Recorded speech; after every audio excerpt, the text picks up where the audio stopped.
What's going on, everybody? Welcome back to another episode of the Atlantic Files, the number one podcast on the number one division in the NBA, brought to you by the Underdog Sports Podcast Network, joined by your hosts, myself, Alex Fishbein, and we got Dennis Clausen. What's going on, man? Hi. For those of you who don't know, the birthday boy, Dennis Clausen, and Mike's birthday 3 days prior. That's right. So all of you have to go say happy birthday. Tyler is here. We got Tyler. What's going on, man? Here? Is Tyler here? Hey, Tyler, how are you? Tyler's here. He likes the LeGM thing. The good old LeBron memes. I don't feel any different, though. Like, I still feel... I'm 1 year away now from 40. And I will add that I look pretty fucking good still.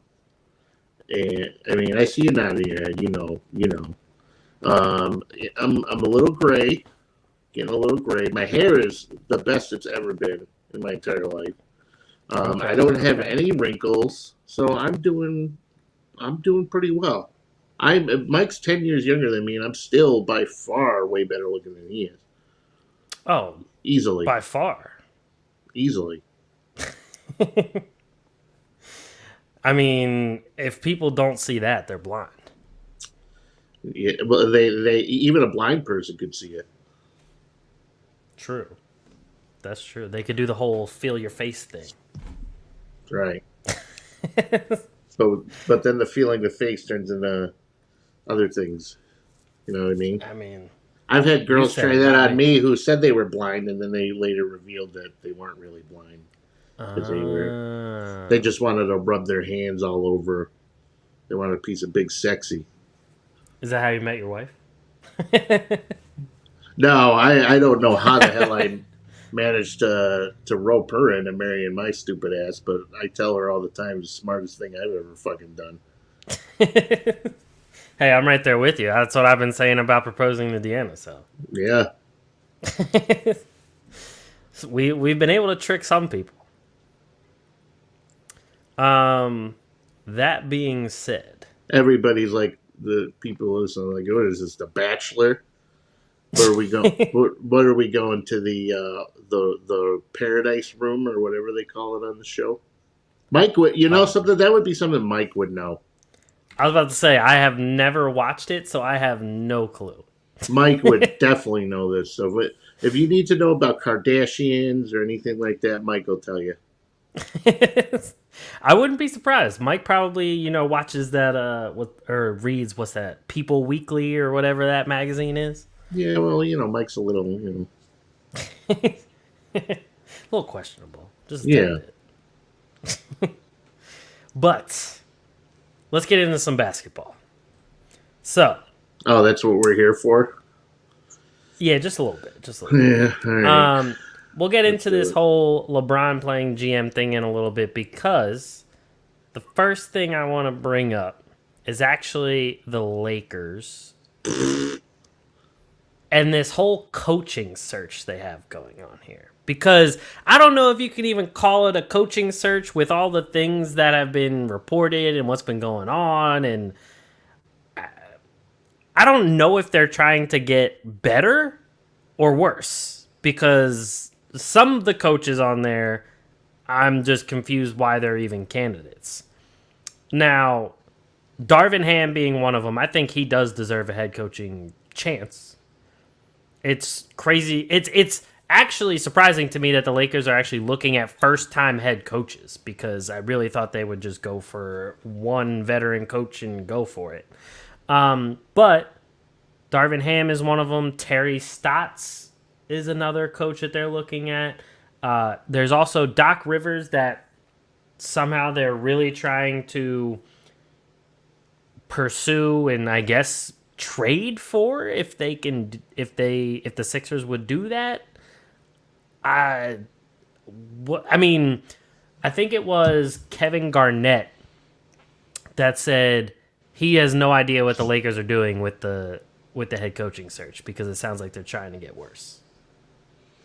I don't think it's a head coaching search at this point. I think it's a head coaching plea because from what it sounds like, there's not a lot of people who are like eager for the job.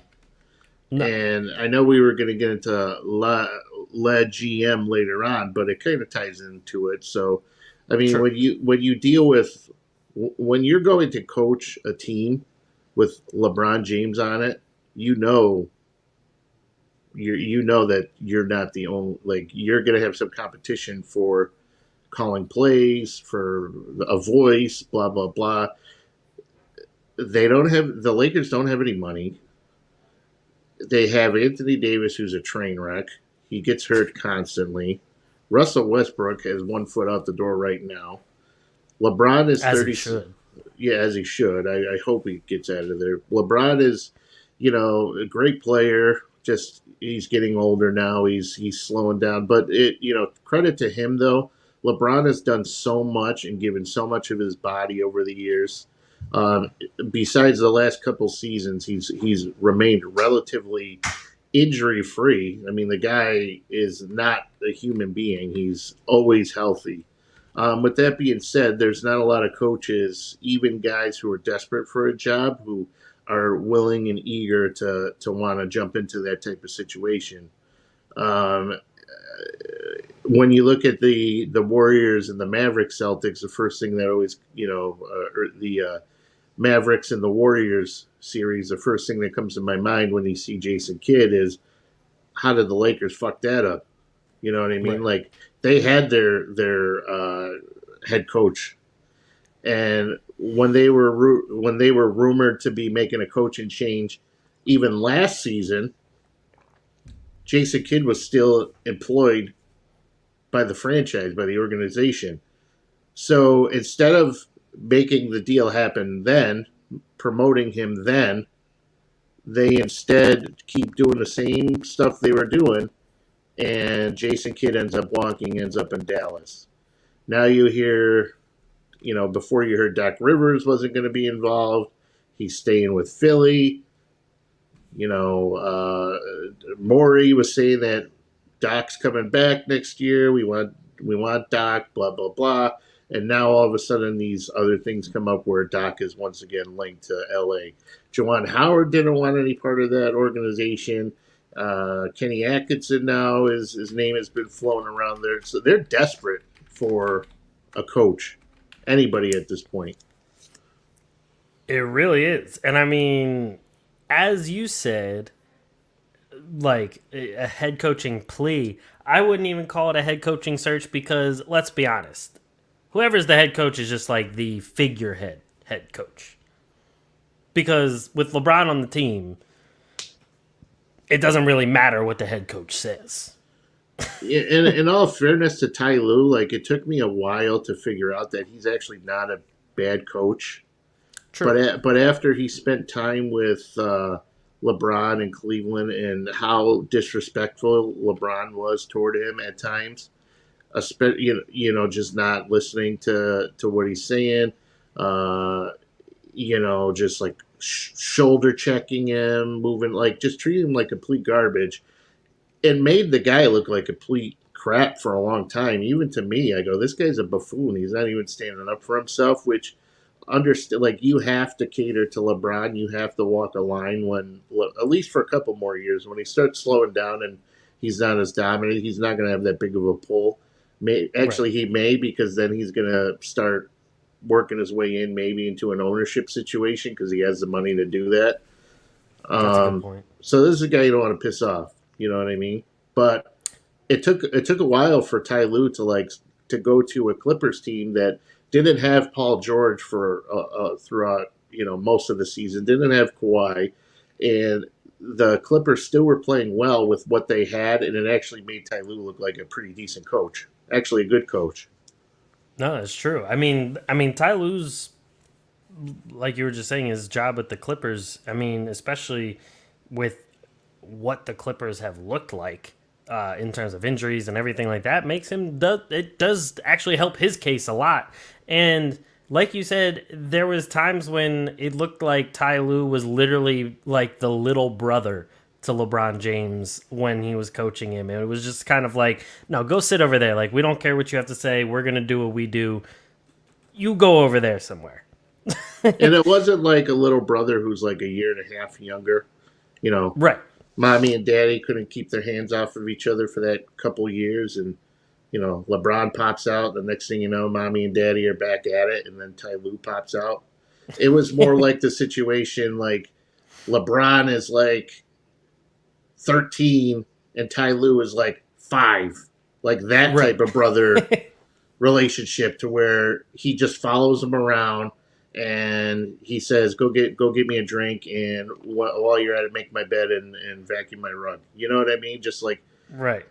and don't do anything stupid because I'm not going to let you hang out with me and my buddies if you bug me. That's kind of how it was. You know what I mean? And Oh, yeah. Ty Lue is probably like, "Mom, LeBron won't let me hang out with him and his friends," and that's what it was like. You know, he looked like a complete. Excuse me, ownership. LeBron won't let me call an after timeout play. Yeah, I told him I wanted to call. Yeah, I told him I wanted to advance the ball to to the half court line, and he wouldn't let me. Like that type of shit. That's what it looked like. Exactly. But now, like, even when Spoelstra first took over when they were with Miami, it was kind of just like, all right, they're bringing in Spoelstra, first time head coach again, and it's kind of just like a guy that they're gonna put there because LeBron and Bosh and Wade are all there and everything. But then Spoelstra has turned into a pretty good coach. But after go ahead. I was going to say, not only that, I'm just going to piggyback off you. Spoelstra earned my respect when him and Butler were getting into it, and Spoelstra was basically standing up to him right in the middle of the right when they had that like altercation. He was standing up to him. So Yeah. immediately he was like, you could tell that's a guy who's been around for a while. He's like, I've dealt with this bullshit once. He's in LA now, and now you're in I am not dealing with this anymore. Exactly. And that's the other thing too, is you never saw Ty Lue do that when like LeBron and everybody were on the team. But like the thing to me is, after I think of Ty Lue and after I think of Spoelstra, the rest of the coaches that like LeBron had were just kind of throwaway coaches that, even if he got a championship or not, was just kind of like, eh. And actually, now that I think about it, the only times he won the championship were with either Ty Lue or Eric Spoelstra. So right, barely with Ty Lue. You know what I mean?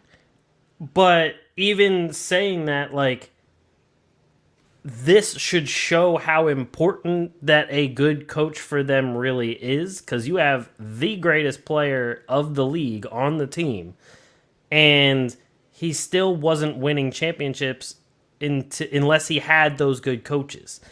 Like, the rest of the coaches he had were all, they got him far because, it's LeBron, it's whoever he has on the team. But you still need somebody who actually knows what the hell they're doing.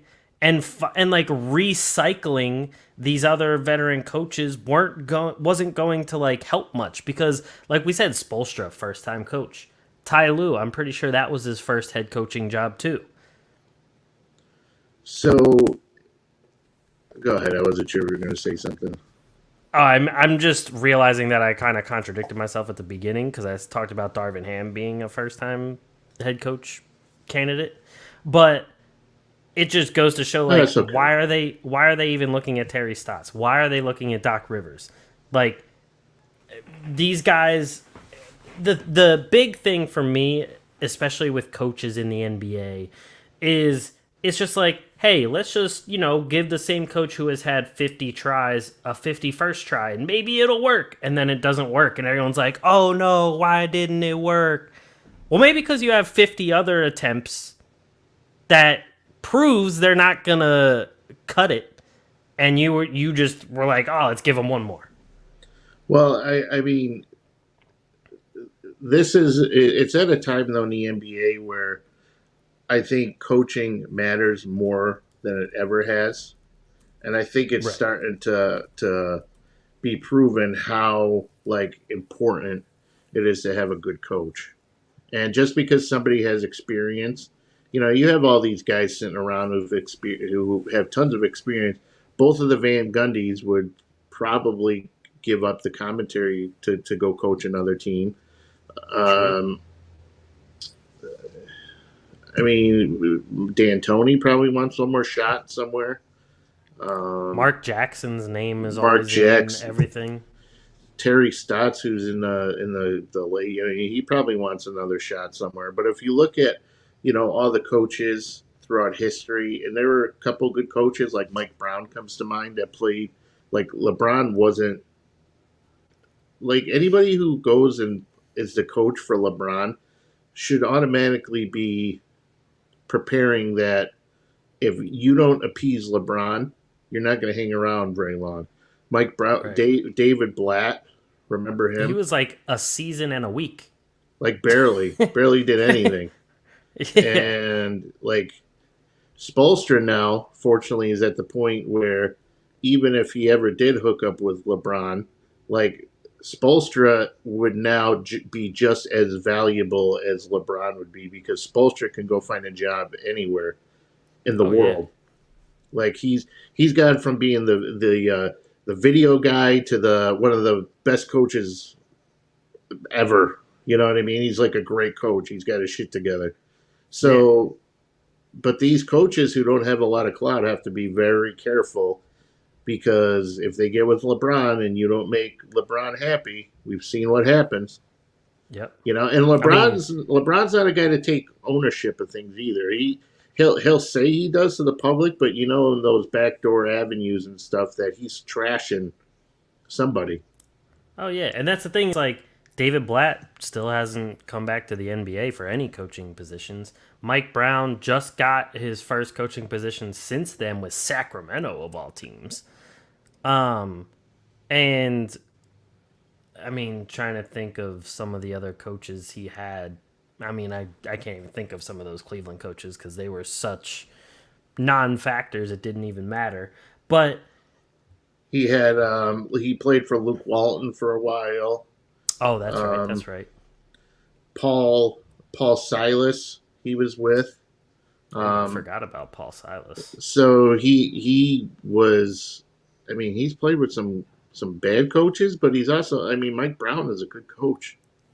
Mike Brown was an assistant in Golden State, Right, not because he had to be. It's because he wanted to be.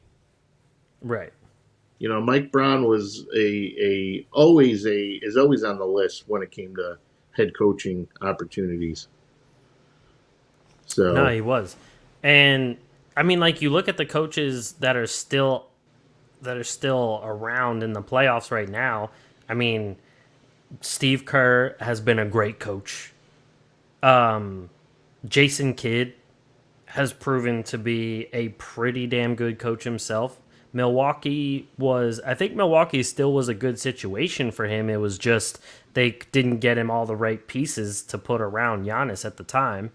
Like with Budenholzer, I don't think of Budenholzer as like a great coach. He's a solid coach, but I don't think of him as like an elite coach. They just got all the right pieces to put around Giannis at the time. And then you have Ime Udoka, who's a first-time head coach. There's a lot of people that you have to test out, and right now it just kind of feels like Doc Rivers isn't the answer to any championship hopes for any team right now. yeah, but it also would help to have a guy like Doc Rivers when it comes to LeBron because at least Doc has been around a lot of big megastars. He knows how to handle that type of stuff. I True. mean, he coached that Celtics team. He coached Chris Paul, Blake Griffin, like all these guys when they were great. So he's no stranger. He's not going to get starstruck by walking in and seeing LeBron. I think Doc is kind of a pushover at times, though. Oh yeah. But I think he just does it because I don't think he's scared. I just think that's just his personality. No, I agree. I think Doc is fine in terms of like being the superstar kind of coach because he is a player's coach more so than anything. But when it comes to the actual playoffs and stuff like that, he's not the guy that's making all the adjustments to win games on the minor things. He just has to have a team that's so overpowered they're just not going to lose. Like, I will say, in the very first round, I saw some of his best coaching against Toronto. But again, that was a series that probably shouldn't have been that close in the end. I mean, they were up 3-0, so it shouldn't have gotten to a point where it was 3-2. And that's no disrespect towards the Raptors. It was just like that's when you're up like that, you shouldn't even have to sweat.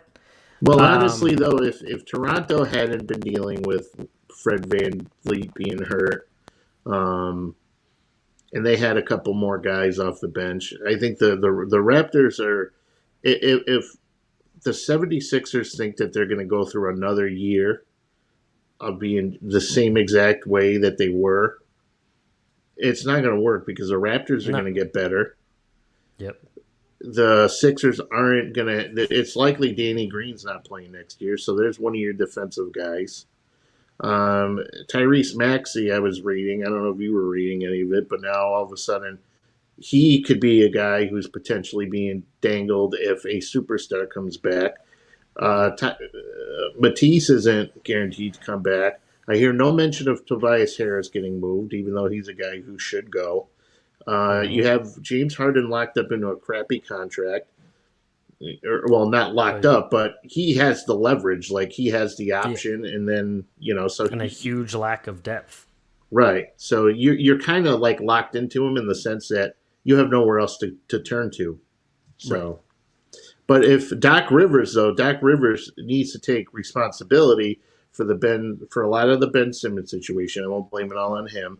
And Jimmy Butler in Miami now, who's close to going to the NBA Finals again for, the Heat's they're going to the finals. So, like, if they get through the Celtics, so Right. Yeah. And not just that, like the whole East is starting to get better and better each year. Like the Celtics weren't even supposed to be in the conference finals, and they're probably going to get better the moment they start adding a couple more pieces. And then I mean, I don't want to say the Knicks are getting better because we thought they were, and then they took a huge step backwards. But they could always make a move and all of a sudden be better. Like you said, Toronto's getting better. Brooklyn will probably retool with the main two guys that they have, and then Ben Simmons coming back and everything. They're going to be better than they were. And then on top of that, you have all those other teams who are still very solid teams and could get better at the same time. So, yeah, the Sixers can't just sit there and do nothing. But going back to the Lakers, I think that Doc Rivers he's a good coach. A lot of his coaching stats and everything are from having very good teams and being able to get them into the playoffs and, be competitive in the playoffs. But the only time that, he really won anything was when his team was that stacked with, really, one of the start of the Big Three era. And after that, there's just a lot of evidence in terms of not making adjustments, not doing certain things, not challenging, game-changing plays and whatever it may be, that I'm just like, he's okay. He's pretty good. He's a player's coach kind of guy. The people will like playing for him. But in the X's and O's, I would take way of a lot of other coaches over him. But like I said before, now we're at the point where super teams aren't working. That's been proven. True. Bench depth is a huge thing. It's been proven, especially with all these teams, that you need to have a quality bench or at least a couple of guys who could step up, a.k.a. Grant Williams,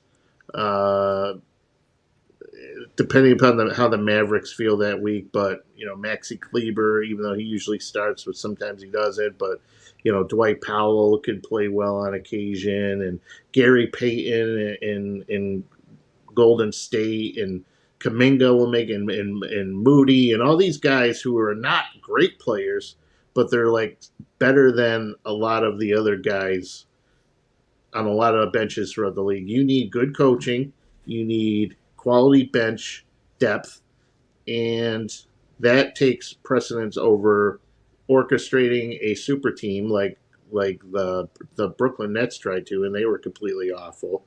The Miami Heat wasn't as dominant as they thought they would have been. So it just doesn't work. So it all starts with coaching. But if you think it's going to get solved by Doc Rivers, at this point you have nothing to lose, so you might as well take a risk on somebody.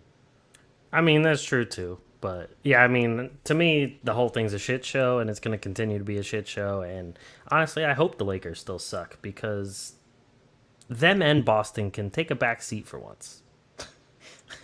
You know what? I don't even mind though Boston being around. I mean, at least they're entertaining and a very good team, and I like Jason Tatum and Jaylen Brown. Like they're no bullshit guys that are just gonna go out and play some awesome basketball. So I mean, I do like that about them. But Tyler actually asked a question here that leads into our LeBron topic here. He asked, so is LeBron the reason why the Lakers suck? And that brings me into the fact that Kyrie, I think it was on a podcast. I remember seeing in the clip like Shady McCoy was there, and I think Brandon Marshall was there, the old wide receiver. Boy, some talent in that room. Yeah, seriously.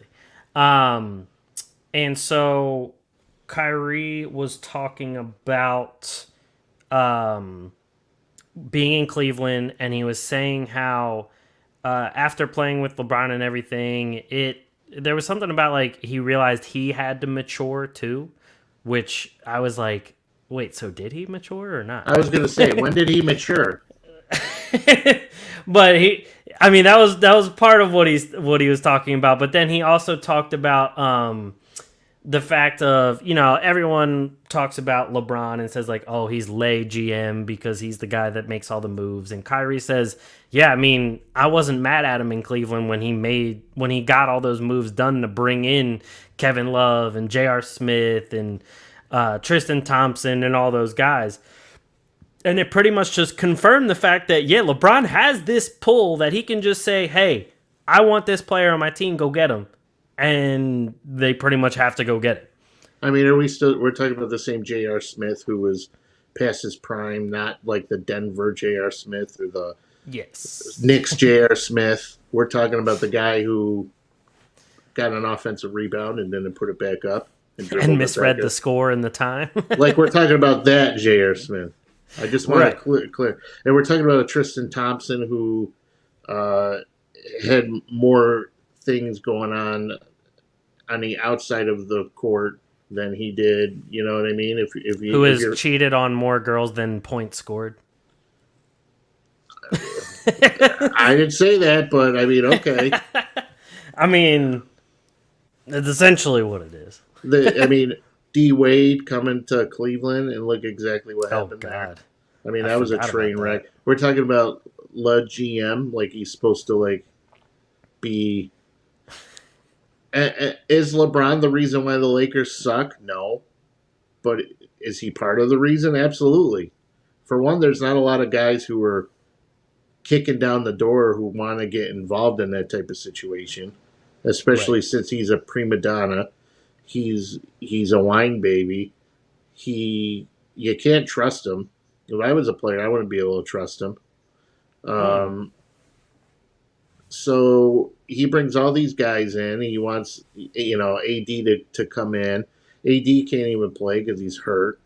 Russ comes in.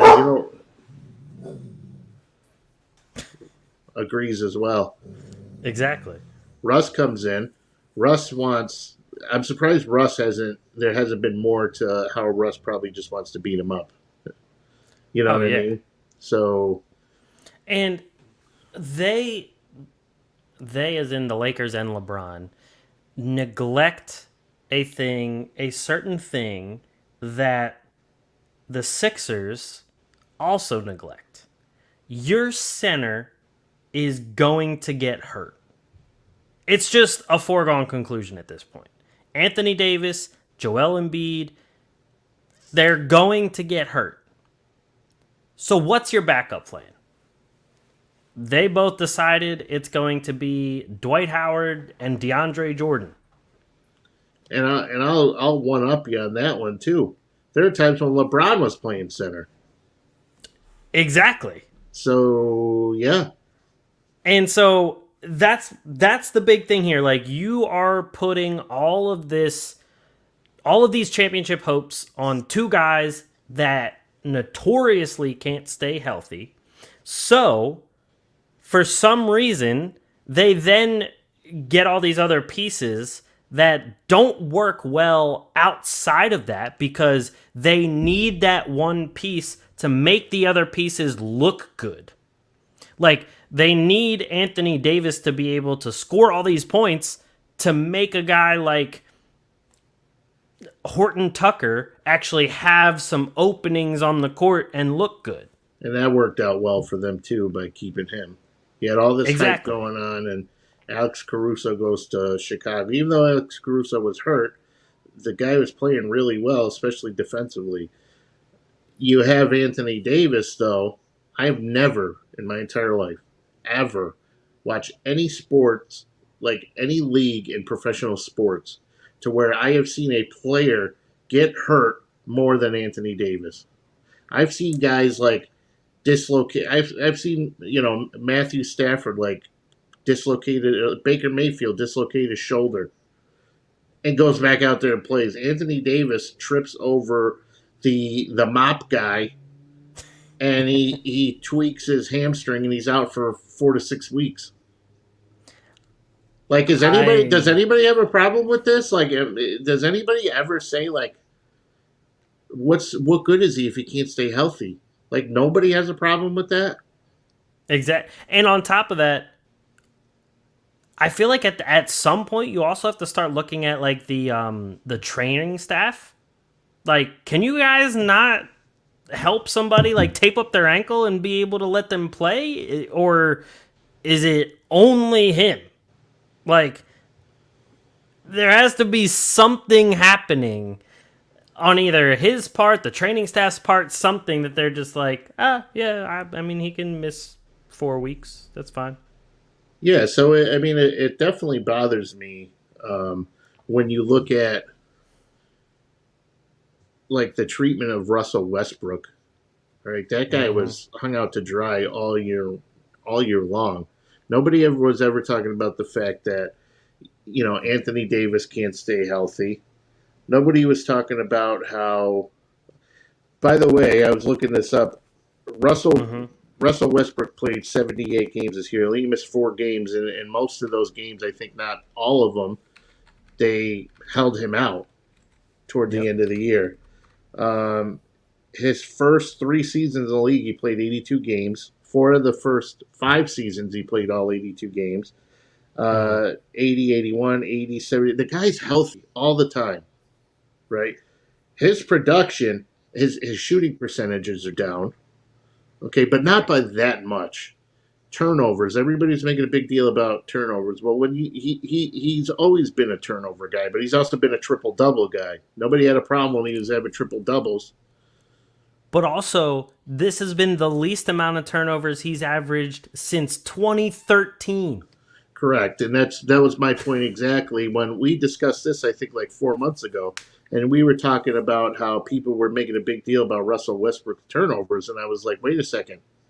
That's not even the highest of his career. Nobody said shit about it until he showed up in L.A.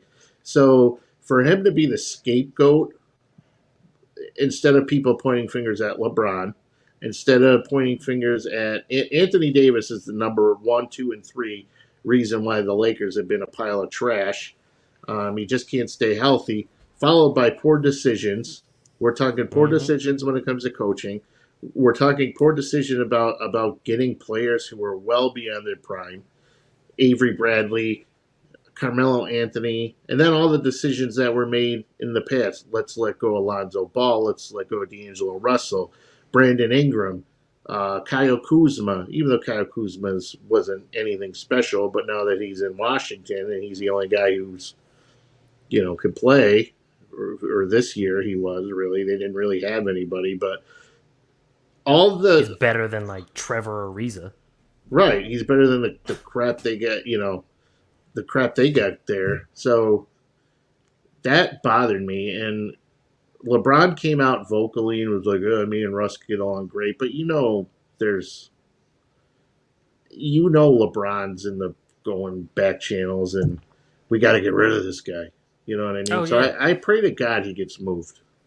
And it also bothered me with Russell Westbrook because like when he was with the Wizards, he averaged less points than he did the season before in Houston.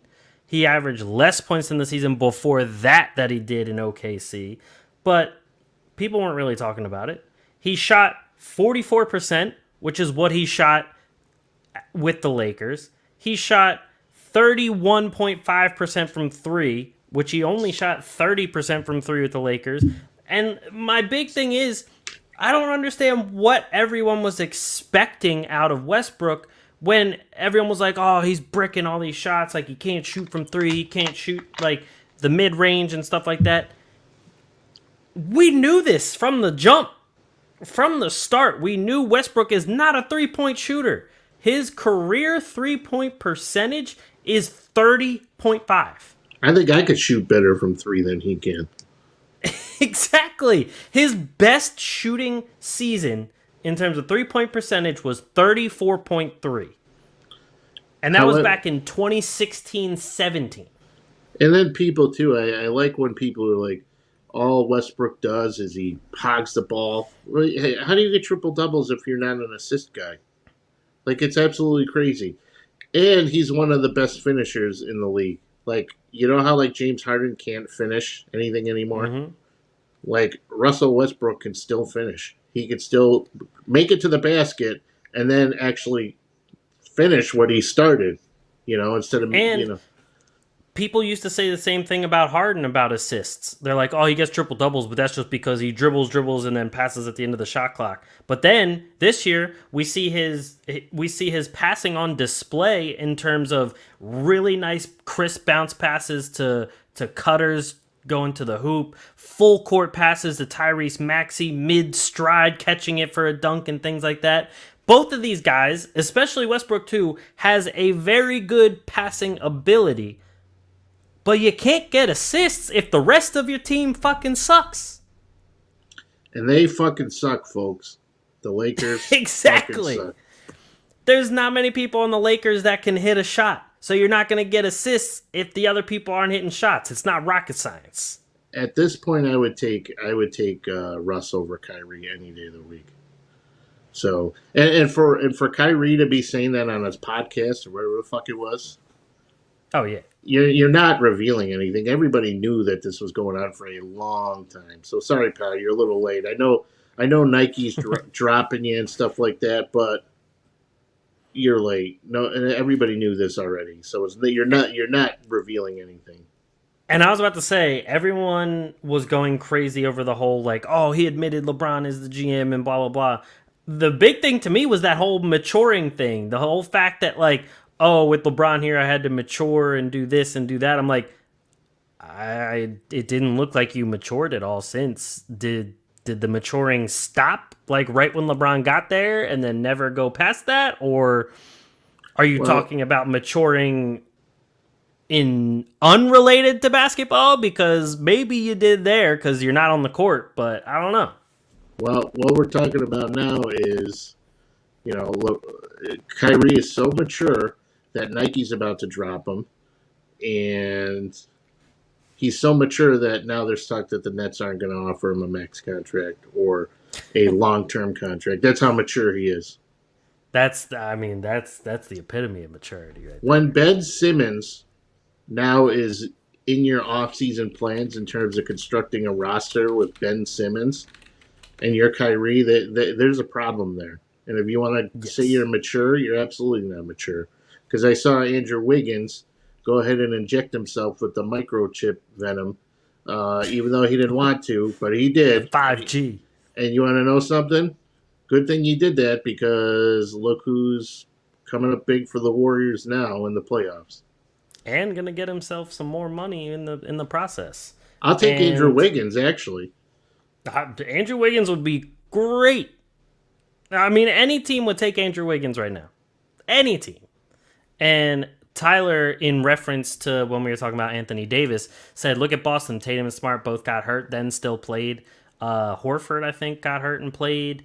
There was a bunch of guys for Boston that did get a little banged up and still played. I mean, I talked about Embiid getting hurt. That man played with a broken face. And a concussion and a torn thumb ligament. Exactly. Yet, when it comes to Anthony Davis, it's just either he's healthy or he's out for months. There's no in between. Oh, there's never like a game time. Well, there's a game time decision, but there's never like, it's either he's got to go through this long ass rehab process. You know what I mean? So yeah. in a lot of the stuff that you see, like you see some of his falls or anything, he looks like he's like Anthony Edwards. Anthony Edwards hurts his knee. It's like he just tore his ACL, MCL, meniscus, and all this shit, and then he's running back to the floor, the next quarter. Yeah. Exactly. Marcus Smart too. Like, yeah, I get it. He's played, but he's kind of street close too. True. He's already missed time this series he's already missed time during the postseason with an injury. Then he pops up with another injury. I mean, yes, he tries to play, blah, blah, blah, but he's kind of street close. Yeah. No, that's true, too. Tatum had a stinger. I'm sorry. Now I'm just going off on Tatum had a stinger, but he's okay. I mean, the shoulder was bothering him a little bit, but he's fine. Kyrie Irving is playing through that nagging right knee inflammation, which I don't know how you missed time in the postseason with a knee ailment, but okay. And Bam Adebayo is proving that he cannot play and he should get traded next season, because if he goes up against anybody who's bigger than he is, a.k.a. Joel Embiid, a.k.a. Robert Williams, he just flat out sucks. This is true. So, speaking of big men who may or may not get traded, DeAndre Ayton. Oh. Does he deserve a max contract? I mean, he's a top 5 center, maybe. I mean, I'd say he's definitely top 10. It depends on what's available. Like, you're not going to get a lot of players better than him in terms of, like, at center. But if you can spend the money elsewhere, like, I would. But I don't, like... Losing him wouldn't be huge for Phoenix, though. It's just, do you want to lose him, like, and not get nothing for him? Or do you want to just go ahead and make the deal? But you're not going to lose a lot from losing him, because he's not really that important to the Suns on any end of the floor. Like, he could score on occasion. He's not a consistent offensive guy. He's not a consistent defensive guy. He's just good enough, but if you lost him and got nothing for him, that would be a shame, especially when you could have had Luka Doncic on your team or Trae Young. Exactly. You know what I mean? So he was a first overall pick. I think you got to keep him. Right. And my thing is, as a max contract guy, I know max contracts a lot of times also get handed out because of opportunity more so than actual skill and talent, because like Tobias Harris probably shouldn't be a max contract player, but the fact that Jimmy Butler was walking and they needed to keep one guy that they traded all those picks for, he got his max contract. I think this could be perfectly. Sorry to interrupt you, but you said it perfectly. In any other way or any other time, like DeAndre Ayton's not a max guy, but if you let him walk, like, you have to pay him, because if you don't pay him, somebody else is going to pay him that. Exactly. Like, he's not a max contract guy in terms of talent level. He's a max contract guy in terms of opportunity and where he was drafted and where the Phoenix Suns are currently. Like, if the Phoenix Suns sucked and Devin Booker was hurt or something, and he's going to come back, and then they'll get better. I would completely understand if they just did like a sign and trade and got rid of Ayton. But the fact that they're right on that cusp and they don't know what's going on with Chris Paul just yet and everything like that, yeah, you probably got to keep the guy, especially like you said, he was a number one pick. So you got to keep somebody like that, and DeAndre Ayton is going to benefit from it. But it also sounds like Phoenix doesn't really want to give him that max contract. And but I think like go ahead. I was just going to say, like you were saying, if you could spend that money elsewhere, I would too. Like, yeah, he's a top 10 center, but if I could get a top 10 wing player instead, I would definitely go for that. Or even a top 10 point guard, because now you don't know what's going on with Chris Paul. You don't know what he's going to look like next season when he's 38 years old. So, but I still think that the Suns have to one more chance. Right. So run it back with the same group you have, because they were very close. True. And if it doesn't work out, sign Ayton. If it doesn't work out, Chris Paul at that point, it's probably not in your best interest to bring him back. At that point, then too, you can explore maybe moving Ayton. Devin Booker, you got to build around. Jay Crowder's not getting any younger. JaVale McGee's not getting any younger. Bridges should be there for a long time. Cam Johnson, but keep what you have now, run it back, and then we'll take it from there. Yep, completely agree. So moving on from that, we don't have that much time here because, sorry everybody, but I do have to go in a little bit here. So all NBA teams were announced. I didn't even see who it was. I will bring it up now, but I know that the first team was, I think it was Luka. Hold on. I'll just bring it up. Here we go. It was Giannis, Devin Booker, Luka, Jokic, Tatum was the first team. And I'll share my screen. Now, can there be multiple centers on one? No. Okay, so that makes sense. So that's a big thing. One thing that a lot of people have been talking about. Actually, Tatum even said himself, he thinks that the All-NBA team should be positionless. It should just be the top 5 players. Absolutely. Yeah, but it still is guard, forward, center. Yeah, but there's no such thing as positions anymore in the NBA. Exactly. That's the main argument, is that, like, Jokic probably played some power forward. Giannis played everything from, like, point guard to center. Tatum plays everything from, like, shooting guard to power forward. There really isn't any positions in the NBA. So, but in terms of the All-NBA teams, there are. So that's why they got first. Here's the second team. We got Steph Curry, DeMar DeRozan, Kevin Durant, Joel Embiid, and Ja Morant. And then third team, we got LeBron, Chris Paul, Pascal Siakam, Karl Anthony Towns, Trae Young. See, I would put Morant over Devin Booker. I probably would have too. And I would put Kevin Durant above Devin Booker. I know Durant missed time, but when Durant was playing, he was dominant. Yep. I would put Steph Curry above Devin Booker. Yeah, I think that was one of those sexy picks, Yeah. Tatum, you could even interchange Tatum if you wanted to, because Tatum isn't Tatum. He's not the Tatum you see now. He wasn't that he was good at the beginning of the year, but it wasn't until the end of the season where things started to gel and now he looks like at a different level. Right. And like I said, if it was positionless instead of this whole guard, forward, center thing, I think that first team, to me, would probably be Giannis, Luka, Jokic, Embiid, probably Steph Curry for me. And that's only because Kevin Durant missed time. If Kevin Durant wasn't hurt for as long as he was, I would put him in there. Yeah, you could Jokic, Embiid, Luka, Giannis, Morant. Because like Steph and Morant too. Because I mean Steph, Morant, KD are all three people that were also in the MVP race. I mean, people included Devin Booker in there as well, but they didn't do that till like the end of the season because the Suns were.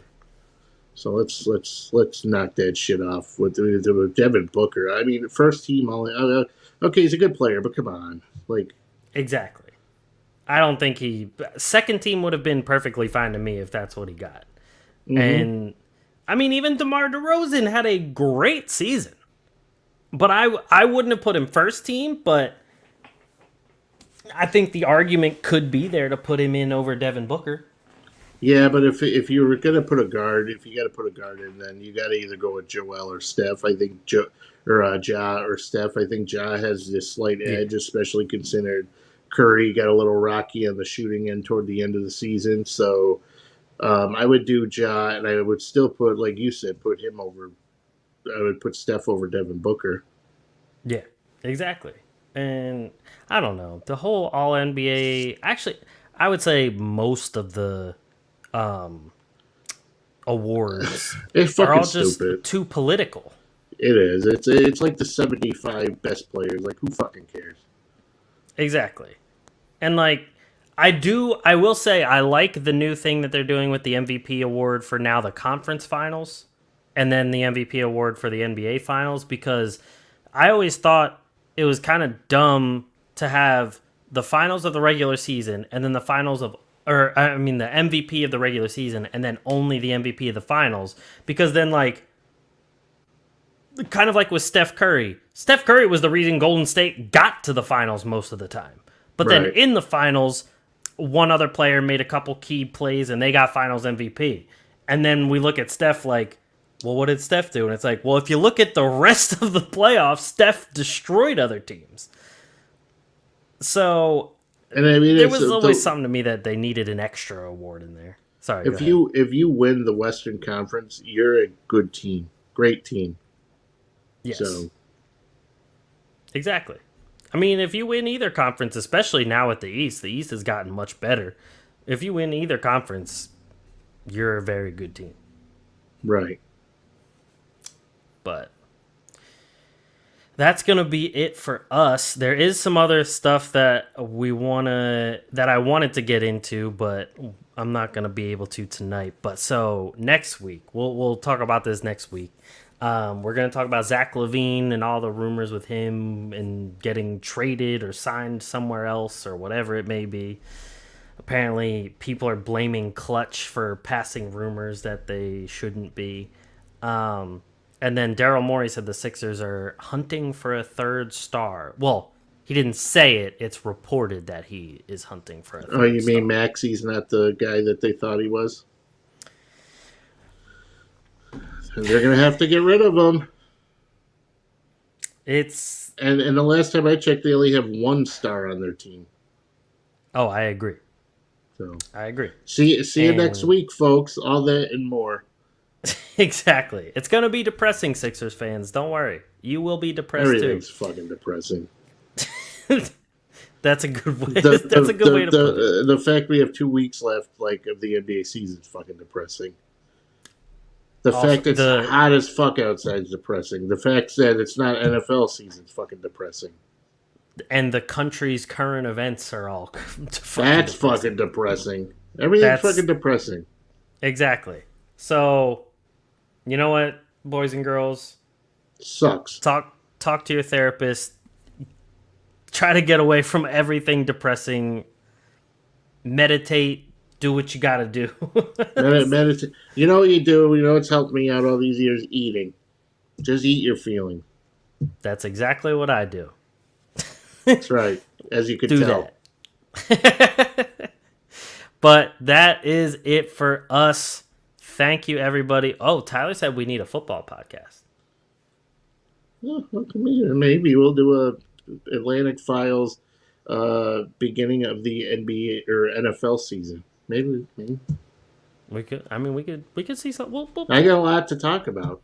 I'm doing Sure. these mock fantasy drafts now, and some of these guys that are ranked, I want to hit. So real quick, all right, folks, Mm-hmm. when you're drafting your teams this year, you need to wait on a quarterback and you need to wait on tight end. You need to get your running backs early because there ain't any, and there's about Nope. 800 fucking wide receivers available. That's Dennis's fantasy football drafting tips of the year. I like it. I need more dynasty tips though because Don't ask my me. damn You see what fucking happened there. yeah, my dynasty team is on paper it looks good. Like Yeah. I have fucking Dalvin Cook, Ezekiel Elliott, Derrick Henry. You want Tyler Lockett? No, I'm good. I have DK Metcalf. Yeah. So you have a 1-2 punch there. Yeah, there is literally no running back. So if you don't take a running back early, you're fucked. Because especially if you're in a 12-team league and you have like the 5th overall pick, so the top 5 picks are going to be running back. So if you say you draft at 8 and you go wide receiver on the way back, you're fucked. You need to. Yep. There's going to be a lot of reaching for running backs, and there's a million wideouts. Tight end sucks, and there's 800 quarterbacks who could be really good. And if you're one of those people that draft Patrick Mahomes in the first 2 rounds, You're an drunk. idiot, right? So, See you next week. see you next week. But yes, that's it for us. Thank you everyone for watching. If you're on YouTube, hit the subscribe below, hit the bell for notifications. It'll let you know when we're going live because our schedule changes every week. We're also on Twitch, so check us out on Twitch, Are The we? Atlantic Files. Yes, we are. We've been recording this episode on Twitch. We're on Twitch right now. Go to Twitch. Apparently, Go to Twitch, twitch.tv/The Atlantic Files. We're on there too. Make sure you follow on there. Get every notification you can. And then on the rest, we're everywhere you get your podcasts. Literally everywhere. Spotify, Apple, Google, Stitcher Radio, everything.